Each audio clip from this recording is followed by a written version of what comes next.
అందరికీ నమస్కారం. Astro times వీక్షకులకు నా యొక్క నమస్కారం. నా పేరు పప్పు రాజేశ్వరి. ఈరోజు మన ముందుకు కేపీ ఆస్ట్రాలజిస్ట్, అంతేకాకుండా ఆయన వేదిక ఆస్ట్రాలజిస్ట్ కూడాను వచ్చారు మన స్టూడియోకి. ఆయన్ని కొన్ని డౌట్స్ ఉన్నాయి, అడిగి తెలుసుకుందాము. నమస్కారం గురువుగారు. ఇప్పుడు మీరు కేపీ ఆస్ట్రాలజీలోని మంచి పేరు తెచ్చుకున్నారు. అయితే కేపీ ఆస్ట్రాలజీలోని ఈ యురేనస్, నెప్ట్యూను, ప్లూటో, మాంది, గుళిక ఈ గ్రహాల గురించి ఎక్కడైనా ప్రస్తావన ఉందా? కేపీ సిద్ధాంతంలో లేదు, వెస్టర్న్లో ఉంటుంది అంతే. కేపీలో వాడరు, మామూలు ఇందులో వాడినట్టు అక్కడ కూడా వాడరు. అయితే ఇప్పుడు మనం అంటే కేపీ ఆస్ట్రాలజీలోని ఈ మాంది, గుళిక, యురేనస్ వీటి యొక్క ప్రస్తావన లేదు అన్నారు. మరి వేదిక ఆస్ట్రాలజీలో ఉందా? దానిని మనం ఎంతవరకు తీసుకోగలుగుతాం ఫలితాలు చెప్పడంలోని? వేదిక ఆస్ట్రాలజీలో ఉంటుంది. యురేనస్, నెప్ట్యూన్, ప్లూటో ఇప్పుడు వచ్చినట్టు కాక యమ, వరుణ అని చెప్పి వాళ్ళు ఉన్నాయి.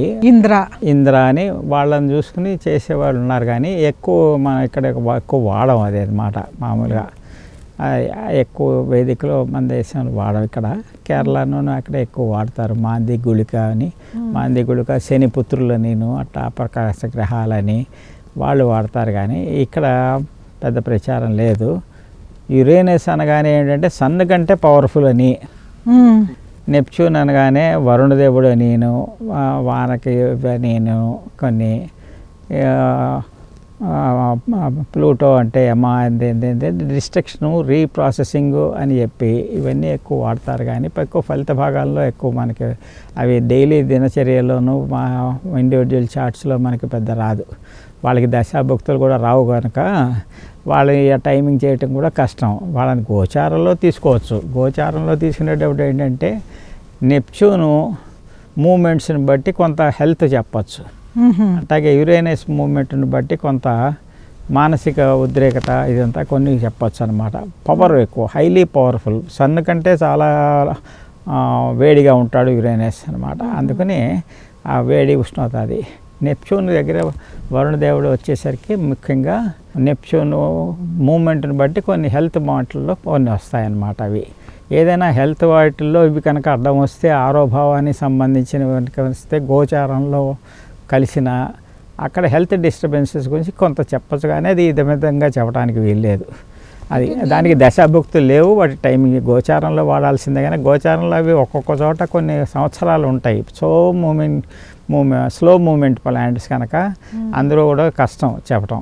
అంటే ఇప్పటి వరకు ఈ యురేనస్ అంటే నాకు సరిగ్గా ఏ గ్రహము అన్నది గుర్తులేదు. ఇప్పటి వరకు ఒక దశ కూడా దానికి తిరగలేదంటారు. అంటే ప్లూటో 72 సంవత్సరాలు 270 సంవత్సరాలు ఎంత రౌండ్ తిరగలేదు. అందుకనే అబ్జర్వేషన్స్ లేవు. పైగా ఇప్పుడు మా మనిషి జీవితంలో ఫాస్ట్ మూమెంట్ అన్నీను. పుట్టిన కాడి నుంచి మనిషి రోజు పెరుగుతూనే ఉన్నాడు. వాడు మనిషి ఆకారం పెరుగుతున్నాడు, మనసు పెరుగుతోంది. యువతల సొసైటీలో సివిలైజేషన్ మారిపోతోంది. 2 ఏళ్ళకి 3 ఏళ్ళకి 5 ఏళ్ళకి ప్రాంతానికి తేడాలు వచ్చేస్తున్నాయి. ఇన్ని మార్పులు ఆ గ్రహాల్లో నుంచి మనం కనిపెట్టలేమన్నమాట. అందుకని ఇవి ఫలిత భాగంలో ఉపయోగపడవు అవి. ఇప్పుడు ఈ మాంది, గుళిక ఉన్నాయి కదా, గుళిక పక్కన పెట్టేశారు. ఈ మాంది గ్రహం గురించి ఈ మధ్య చాలామంది చాలా విధాలుగా చెప్తున్నారు. ఎవరికైనా డైవర్స్ అయిందనుకోండి, మాంది గ్రహం సప్తమంలో ఉందనో, సప్తమాన్ని చూస్తుందనో, సప్తమానికి అటాచ్మెంట్. ఇవి కొంచెం తొందరపడి చెబుతున్నారనే చెప్పాలి నన్ను అడిగితే. అంటే వాళ్ళు నన్ను ఒప్పుకోరు.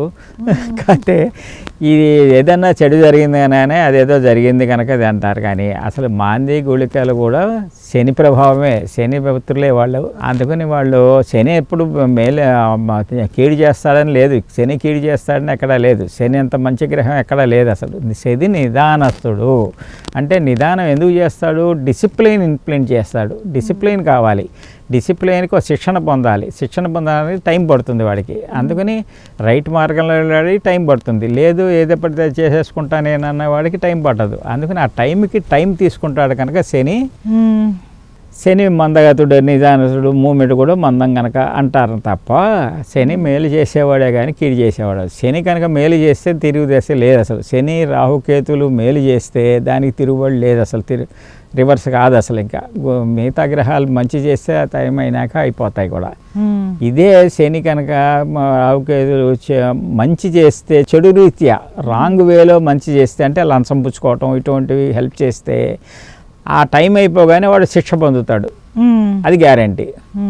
అంత తప్ప ఈ గురువు పీరియడ్ ఉందనుకోండి, వాడు అసలు లంచం అయితే పుచ్చుకునేవాడు వాడు.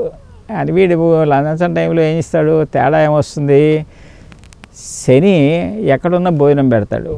జైల్లో వాడికి భోజనం ఎవడు పెడుతున్నాడు, ఎందుకు పెట్టాలి జైల్లో వాడికి భోజనం? అవును, గవర్నమెంట్ ఎందుకు పెట్టాలి, గవర్నమెంట్ ఖర్చులో. అది కాక యావజ్జీవ కారాగార శిక్ష వేసింది గవర్నమెంట్. రోజు భోజనం ఎందుకు పెట్టడం వాడికి, వాడిని ఒకసారి చంపేయచ్చు కదా, ఉరి శిక్ష తీసేయచ్చు కదా, చేయకుండా ఎందుకు పెడుతోంది అంటే వాడికి భోజనం అక్కడ రాసి పెట్టింది, శని పెడుతున్నాడు వాడు. అదే శని క్రమశిక్షణకి ఇన్సిస్ట్ చేస్తాడు, వాడికి బుద్ధి వస్తుందేమో అని చూసి చేస్తాడు అనమాట. అంతే తప్ప వాడు చెడు చేసేవాడు కాదు. అందుకని ఏలినాటి శనిలో కూడా మంచి జరిగిన వాళ్ళు ఉన్నారు. శని చేస్తే మేలు చేస్తే మటుకు గ్యారెంటీగా మేలు ఉంటుంది అనమాట. అంటే నేను అనేది ఏ గ్రహము మంచిది కాదు, ఏ గ్రహము చెడ్డది కాదు, ఏది కాదు. అది ఇక్కడే మనకి ఫంక్షనల్ బెనిఫిట్. తత్కాల శుభులు పాపులు తీసుకోవాలి, న్యాచురల్ శుభులు పాపులు కాదు, తత్కాల శుభులు పాపులు. అది అన్నమాట. సూర్యుడు పొద్దున్నే ఉదయించడం మంచిదే, ఉదయించకపోతే మనకి బాగుండదు. మధ్యాహ్నానికి వచ్చేసరికి వాడు సూర్యుడు మండు ఎండలో చెడిపోతాడు. అది కానీ అది అట్లా తత్కాల అంటే తత్కాల అనేసి ఏమవుతుంది, వాడి భావాధిపత్యం ఏంటి, భావలో ఎందుకు ఉన్నాడు, ఏ భావాలతో సంబంధం ఉంది, అవి తత్కాల అన్నమాట. లగ్నాత్తు తత్కాల సంబంధాలన్నీ శుభులు పాపుల్ని చూసుకుంటే ఫంక్షనల్ బెనిఫిట్స్ బెనిఫిట్స్. కేపీలో ఎక్కువ చూసేది ఫంక్షనలే, నైసర్గిక తత్వాలు చూడం.